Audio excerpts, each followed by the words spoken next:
Hello everybody, welcome to the channel expressions unfold. मुझे बहुत अच्छा लगता है आपके पास में नए नए एक्सप्रेशंस लेकर आना। अब जब से मैंने वीडियो अपलोड करने शुरू किए हैं, एक अच्छी सी कनेक्टिविटी हो गई है आप लोगों के साथ। नाउ आई कैन रिलेट कि मैं किससे बात कर रही हूँ और मैं कनेक्ट हो रही हूँ और मुझे कौन सुन रहा है। सो आई फील वेरी एक्साइटेड। आज जो एक्सप्रेशन मैं लेकर आई हूँ वो मैंने पहले ही डाला था कि मैं रिलीज़ करने वाली हूँ, तो लेकिन अभी जो कंडीशंस हैं वो थोड़ी डिफरेंट हैं। I am in a corona ward and it's very high pandemic time and patients are not really in a good shape here. लेकिन मन नहीं हारना है और दिमाग से मजबूत रहेंगे, हिम्मत रखेंगे तो कोरोना भी हारेगा और क्योंकि जीत हमारी ही होगी। यही सोचकर मैंने सोचा चलो एक एक्सप्रेशन प्रेजेंट करती हूँ और इसका नाम है बस की वो सीट। तो आपको यादों के गलियारे में ले जाऊँगी, मेरे साथ चलिएगा। यात्रा थोड़ी सी लंबी है लेकिन लास्ट बस स्टॉप तक रहिएगा, आपको ज़रूर मज़ा आएगा। शुरू करें। बस की वो सीट। होती होंगी जागीरें, होते होंगे सिंहासन, होते होंगे शहंशाह और होते होंगे हंसवाहन। अपनी यादों की फहरिस्त में झांकूं तो अल्हड़ सी मुस्काती है वो खड़खड़ चलती सीटी बस। वो बिल्कुल पीछे बाएं कोने वाली सीट और उस पर इठलाता मेरा विद्यार्थी मन। सब पलकों में दबा है, आंखें मूंदते ही पानी सा तैरता। सब कुछ जितना आम और दिनचर्या आज उतना ही खास और अजीज। जब भी यादों के महासागर में उतरने लगती हूँ, खुद को गंज की भीड़ में पाती। गंज, अजमेर का गंज, वहाँ पाती हूँ चुपचाप खड़ी, सब तरफ देखती, शांत, जिज्ञासु। कॉलेज में दाखिले से लेकर नौकरी लग जाने तक मैंने सिटी बस खरीद ली थी। अच्छा, आपको ये अतिशयोक्ति लगती है तो उसकी वो सीट तो खरीद ही ली थी, इतना तो मानना ही पड़ेगा। मेरी यादें हैं तो मेरे हिसाब से चलना ही पड़ेगा। हाँ, तो कॉलेज से गंज तक कई साथियों के साथ डांडी मार्च, लेक्चरर्स, नोट्स और कॉलेज की बात। भारी बैग, मोटे चश्मे, तेल लगे बाल, चमन हाल बाकी साथी थे। पेंसिल ही, फैशनेबल ड्रेस और लहराते बाल, ये हम थे। ऐसा हम में और भी बहुत कुछ खास था। हमें खुद पर बड़ा फख्र और गजब का विश्वास था। गंज पहुंचकर यात्रा और यात्री चित्रपटल की तरह बदल जाते। सारे पढ़ाकू एक्स्ट्रास की तरह सीन से चले जाते। स्टैंड के पास ही पत्थर की ड्योढ़ी पर बैग टिका मैं मुख्य पात्र बनी खड़ी हो जाती। कई घंटों तक बस का इंतजार टकटकी लगाकर करती। अच्छा चलिए, कई घंटों ना सही, 1-1.5 घंटा मान लेते हैं बस। अब यादें मेरी आंखों के पीछे पीछे कूदती फिरेंगी। कभी सड़क पर दौड़ेंगी, कभी दुकानों में झांकेंगी, हलवाई की जलेबी छानेंगे, तो कभी उस अंधे भिखारी बाबा की झूलती बाहें टटोलेंगी। वो हर पल से गुजरेंगी, हर शख्स से मिलेंगी जैसे तब होता था। पास ही बैठी मालन का मालाएं बनाना, बेचना और पैसे कपड़े के नीचे मेलना, हाँ साहब मेलना, एक एक फूल पिरोना और बतौले भी करना। सुई भी शायद हम जैसों की ही बैरन है। मेरी लाख मन्नतों के बाद भी सुई मालन को कभी नहीं चुभी। पास की दुकान पर टंगी ओढ़नियाँ, उनके रंगीन बेल बूटे, उनमें किसी के त्योहार, किसी के सपने और किसी के वादे अटके दिखते। जितने इनके रंग खुश और चटकीले, सेठ जी उतने ही उदासीन, थकीले, बुझीले। कुछ दुकानें छोड़कर दिखते रंग बिरंगे मुड्डे। कई कारीगर जुटे रंगीन अलग अलग तरह के मुड्डे मुड्डियाँ बना रहे होते। गजब की कला थी, अजब हुनरबाजी का प्रदर्शन। गंज की शान कहलाते हैं ये मुड्डे। कई ड्राइंग रूम्स में सजे रहते हैं ये मुड्डे। गांव वाली सवारियों का धीरे धीरे इकट्ठा होना चलता रहता। दौड़ते दौड़ते हाँफते आते, बस निकल गई क्या? अब आखिरी वाली आएगी क्या? कितनी देर और है अभी? जैसे प्रश्नों का दावना। आसपास की हलचल मेरी आंखों से होकर ही निकलती और मैं शांत स्थिर मौन बारीक निरीक्षण करती रहती। इन सब में समय कभी अखरा ही नहीं। बस क्यों नहीं आ रही, कब आएगी, कभी सोचा या पूछा ही नहीं। सिटी बस का आना मानो गणगौर की सवारी सा जश्न। उसका कंडक्टर, हॉर्न, उसकी ब्रेक, उसका इंजन, सब चीखते चिल्लाते आते। बैठो बैठो, जल्दी जल्दी, फुर्ती करो, नहीं तो बस बंद हो जाएगी, फुर्ती भाई फुर्ती। अफरा तफरी सी मच जाती। कोई सामान उठा, कोई बच्चे को ले बस में चढ़ने लगते। सबको जल्दी होती, बॉस बस हम ही नहीं हिलती। आराम से बैग उठाकर बस के गेट के पास मैं बड़े इत्मीनान से जाती। उसके बाद सब अपने आप यानी स्वतः होता। अरे हटो भाई, जगह दो, थोड़ा इधर हो जाओ, आप तो पीछे चले जाइए दीदी, उठो भाई, दीदी को बैठने दो। इस तरह का शोर मेरे चारों ओर चक्रवात लाता और उसके मध्य में शांत भाव अपनी निश्चित दिशा में गमन करती और फिर अंततः मैं अपनी सीट, अपना सिंहासन, अपनी सुकून की जगह पर स्थापित कर दी जाती। कहाँ? अरे वहीं सबसे पीछे बाईं तरफ की खिड़की वाली सीट। हाँ भाई, यही वाली। बड़े सौहार्द से है यह सब। मेरे लिए सबका प्यार, इज्जत और हिफाजत अनकहा ही रहा। मैं सबकी आंखों और बर्ताव में खास अपनापन पाती थी। एक सुरक्षा चक्र सा रच जाता, एक अवर्णीय मंजर होता, अनकहा। इसके बाद धीरे धीरे भरी गाड़ी और भरती जाती। अगर अंदर सीट न होती तो कुंभ का मेला सिटी बस में ही लगना। सब्जी की टोकरियाँ, मजदूरों के औजार, सब बस की छत पर बारात के दहेज से सज जाते। थके हारे घर को लौटते ये मजदूर, सब्जी वाले, दूध वाले सब बारातियों से रौनक लाते।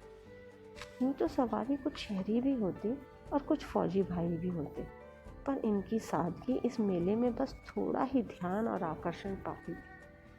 सवारी पर सवारी, फिर और सवारी, सवारी के लिए आवाज़ लगातार लगाई जाती। अंदर छत, सीढ़ी, गेट, बोनट सब पर सवारी दूल्हों सी सज जाती। बस हिल हिल कर बढ़ती जाती।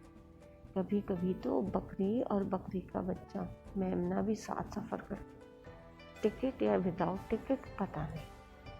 अंदर के महासागर का तूफान समुद्र मंथन की स्थिति में आने से पहले ही शांत हो किलोरे करने लगता। अंदर टूटता शब्द, उठती बातें, घर को लौटते यात्रियों की हंसी ठिठोली और बाहर बजती कंडक्टर की लगातार सीटियाँ। लगता जैसे जगन्नाथ रथ की यात्रा निकलेगी।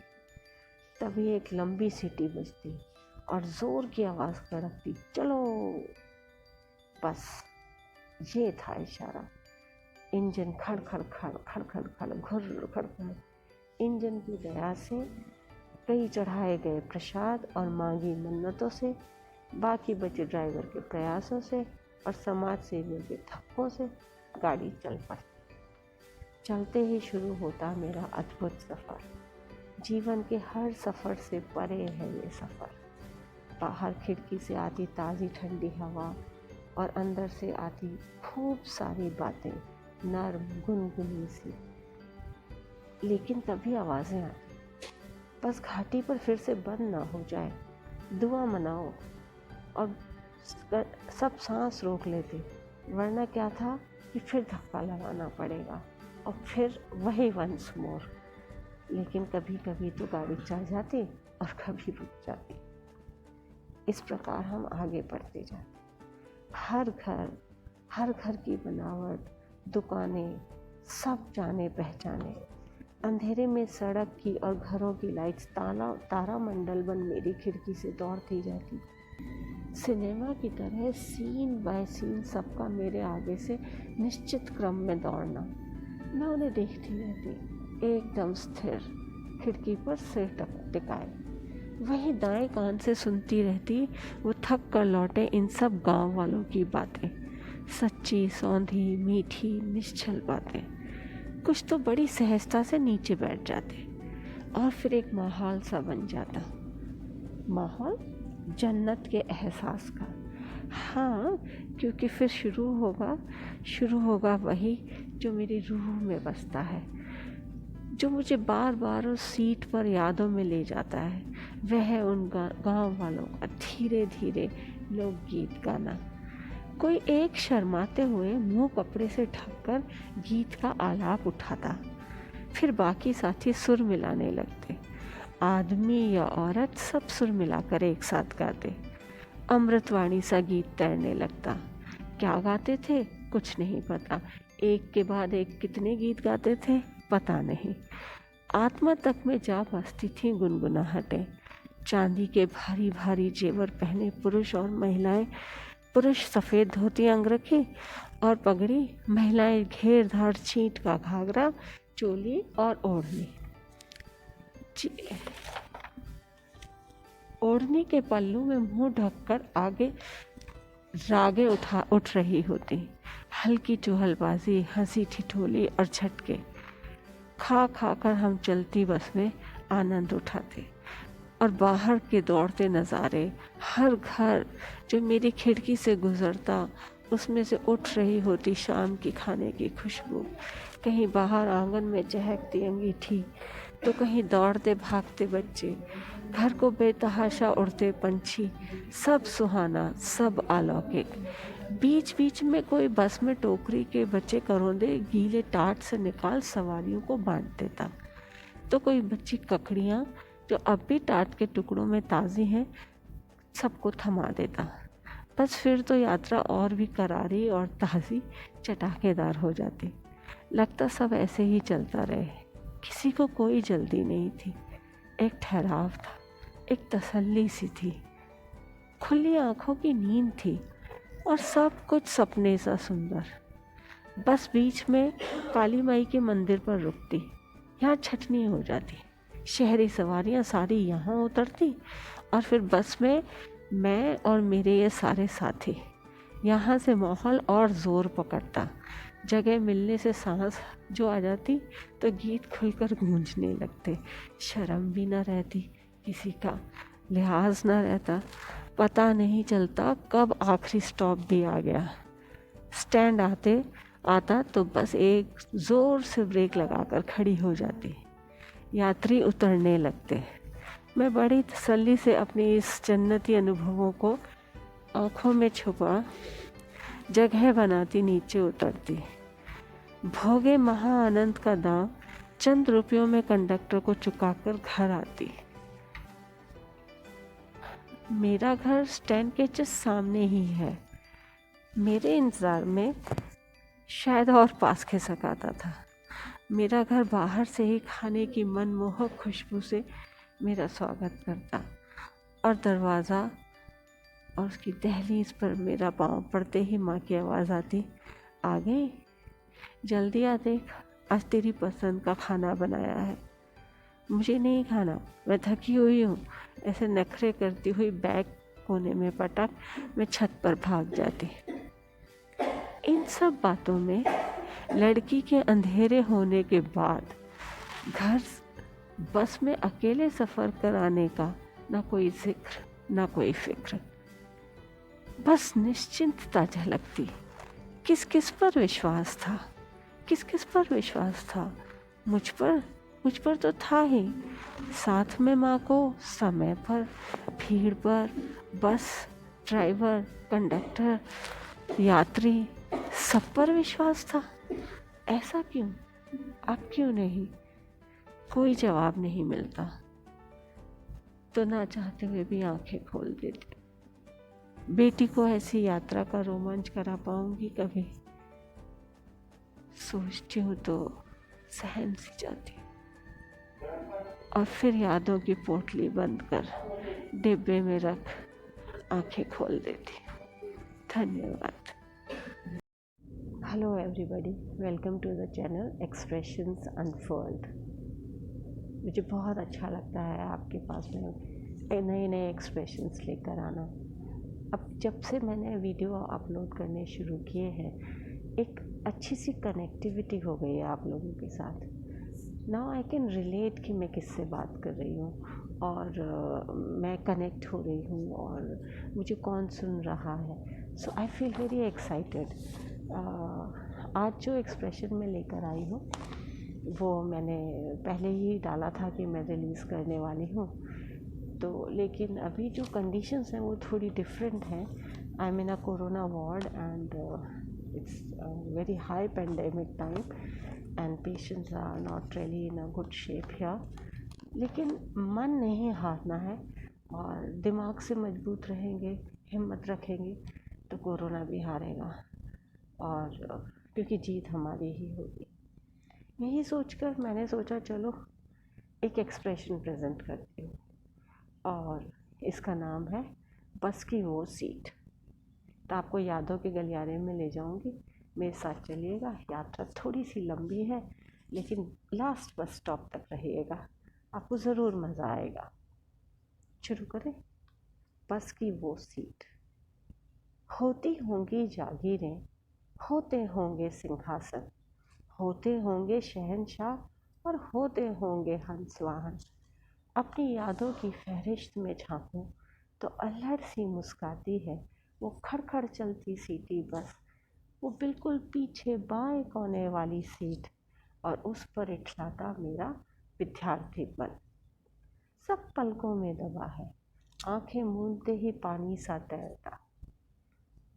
सब कुछ जितना आम और दिनचर्या आज उतना ही खास और अजीज। जब भी यादों के महासागर में उतरने लगती हूँ, खुद को गंज की भीड़ में पाती। गंज, अजमेर का गंज, वहाँ पाती हूँ चुपचाप खड़ी, सब तरफ देखती, शांत, जिज्ञासु। कॉलेज में दाखिले से लेकर नौकरी लग जाने तक मैंने सिटी बस खरीद ली थी।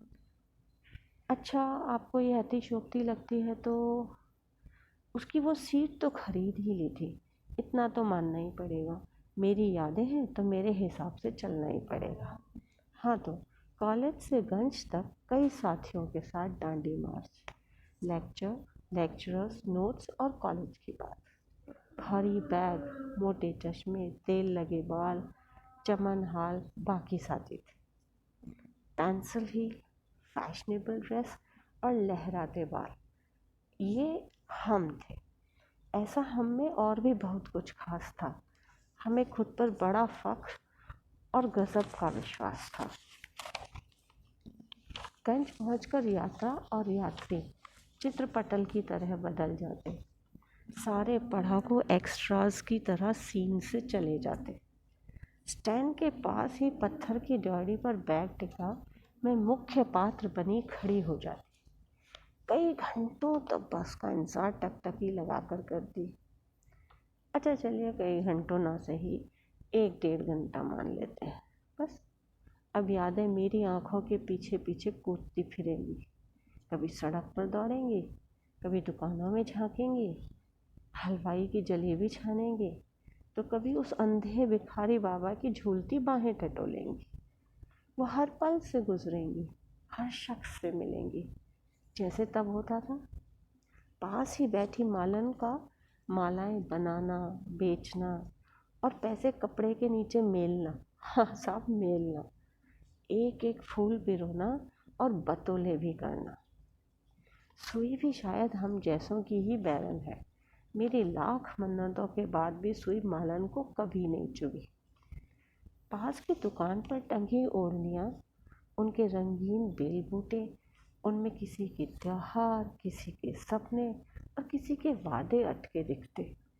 जितने इनके रंग खुश और चटकीले, सेठ जी उतने ही उदासीन, थकीले, बुझीले। कुछ दुकानें छोड़कर दिखते रंग बिरंगे मुड्डे। कई कारीगर जुटे रंगीन अलग अलग तरह के मुड्डे मुड्डियाँ बना रहे होते। गजब की कला थी। अजब हुनरबाजी का प्रदर्शन। गंज की शान कहलाते हैं ये मुड्डे।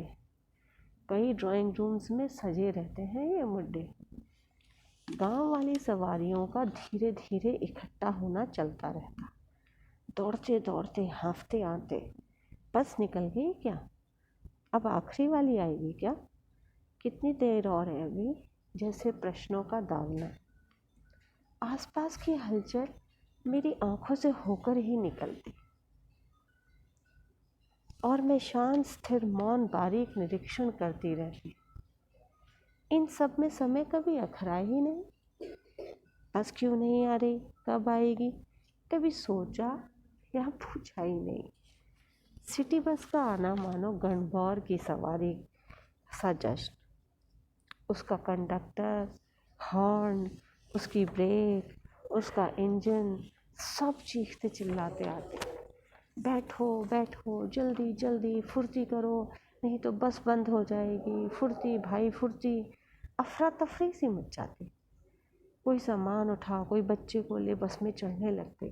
सबको जल्दी होती, बॉस बस हम ही नहीं हिलती। आराम से बैग उठाकर बस के गेट के पास मैं बड़े इत्मीनान से जाती। उसके बाद सब अपने आप यानी स्वतः होता। अरे हटो भाई, जगह दो, थोड़ा इधर हो जाओ, आप तो पीछे चले जाइए दीदी, उठो भाई, दीदी को बैठने दो।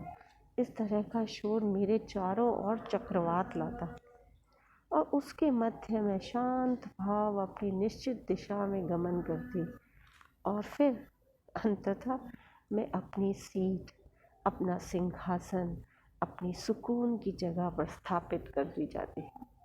कहाँ? अरे वहीं सबसे पीछे बाईं तरफ की खिड़की वाली सीट। हाँ भाई, यही वाली। बड़े सौहार्द से होता है ऐसा।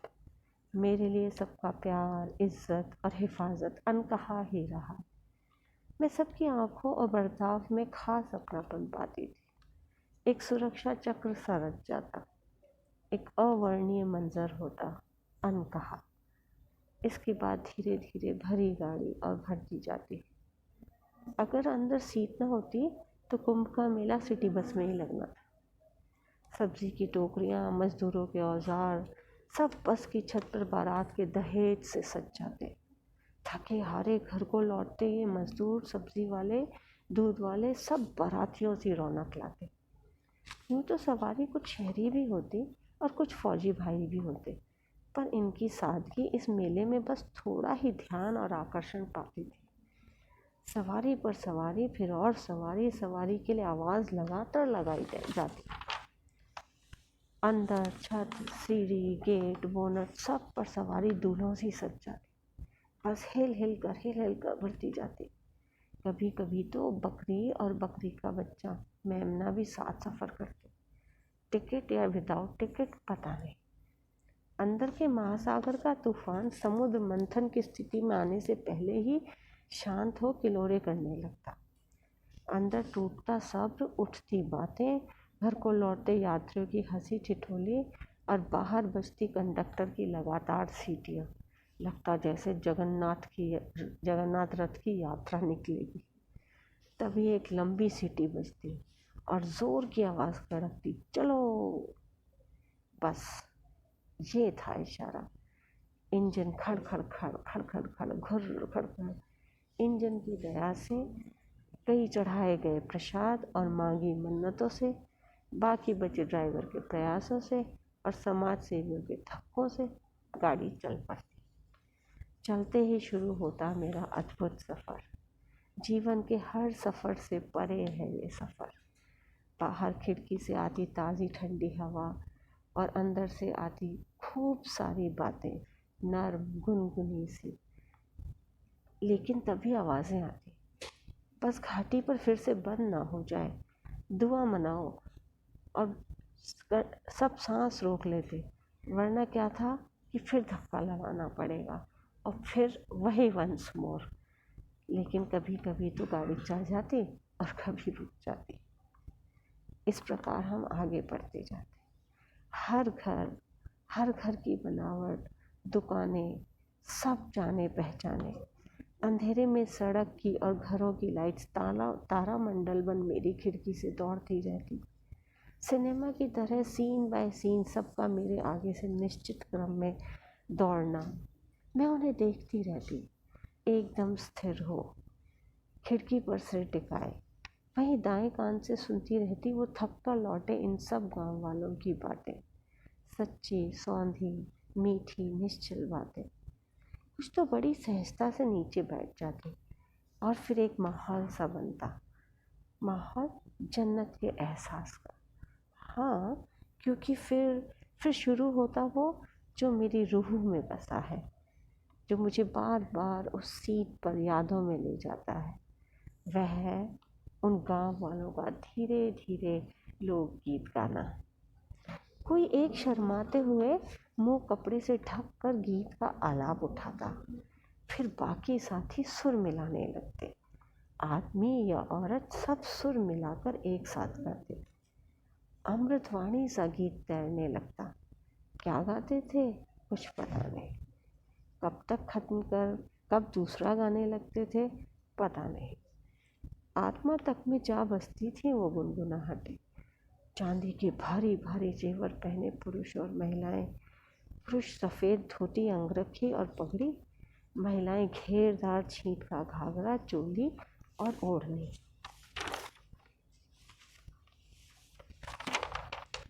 ओढ़नी के पल्लू में मुंह ढककर रागें उठ रही होती। हल्की चुहलबाजी, हंसी ठिठोली और झटके खा खाकर चलती बस। और बाहर के दौड़ते नज़ारे, हर घर जो मेरी खिड़की से गुजरता उसमें से उठ रही होती शाम के खाने की खुशबू। कहीं बाहर आंगन में चहकती अंगीठी, कहीं दौड़ते भागते बच्चे और घर को बेतहाशा उड़ते पंछी। सब सुहाना, सब अलौकिक। बीच बीच में कोई बस में टोकरी के बचे करौंदे गीले टाट से निकाल सवारियों को बांट देता, तो कोई ककड़ी निकाल कर बांट देता। ताज़ी ककड़ी और ताज़े करौंदे खाते हुए यात्री और भी यात्रा का मज़ा उठाते। लगता सब ऐसे ही चलता रहे। किसी को कोई जल्दी नहीं थी। एक ठहराव था, एक तसल्ली सी थी, खुली आंखों की नींद थी और सब कुछ सपने सा सुंदर।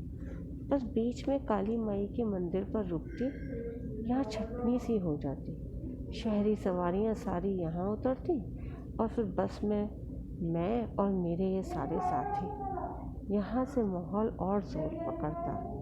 जगह मिलने से सांस आ जाती तो गीत खुलकर गूंजने लगते।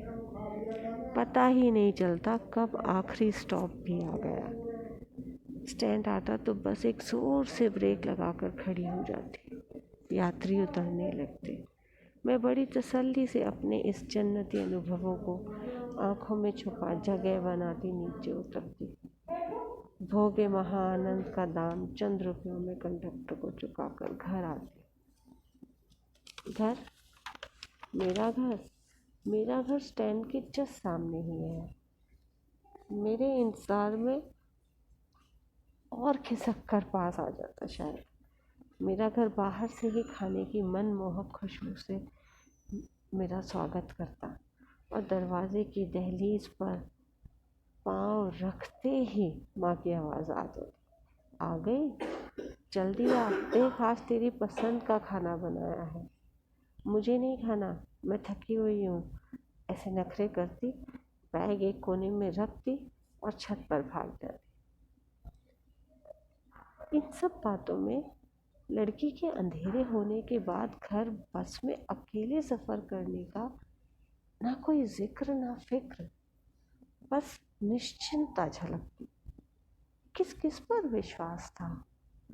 मुझ पर तो था ही, लेकिन ये माँ को समय, भीड़, बस, ड्राइवर, कंडक्टर, यात्री, इन सब पर विश्वास था। कैसे, क्यों और अब क्यों नहीं? कोई जवाब नहीं मिलता तो ना चाहते हुए आंखें खोल देती। बेटी को ऐसी यात्रा का रोमांच करा पाऊंगी? कभी सोचकर भी क्यों सहम जाती हूँ। और आंखें खोल यादों की पोटली को डिब्बे में बंद कर हमेशा के लिए फिर से रख देती हूँ, जिससे कि कभी और खोल सको और आप जैसे सबको सुना सको। कैसा लगा मेरा ये एक्सप्रेशन? उम्मीद करती हूँ आपको पसंद आएगा, और अगर पसंद आए तो आप मुझे कमेंट्स में, सजेशंस में ज़रूर बताइएगा। आपका एक एक शब्द मेरे लिए बहुत बहुत मायने रखता है, और आप मुझ तक पहुँच पाते हैं। और आप लाइक कीजिए, शेयर कीजिए और सब्सक्राइब कीजिए। बेल बजाएंगे तो मेरे नए वीडियोस का नोटिफिकेशन आता रहेगा। ये थोड़ी फॉर्मेलिटीज़ हैं हमारा आपस में कनेक्टिविटी रखने की। ये हम बनाते रहें तो हम ऐसे ही आगे बढ़ते रहेंगे। धन्यवाद।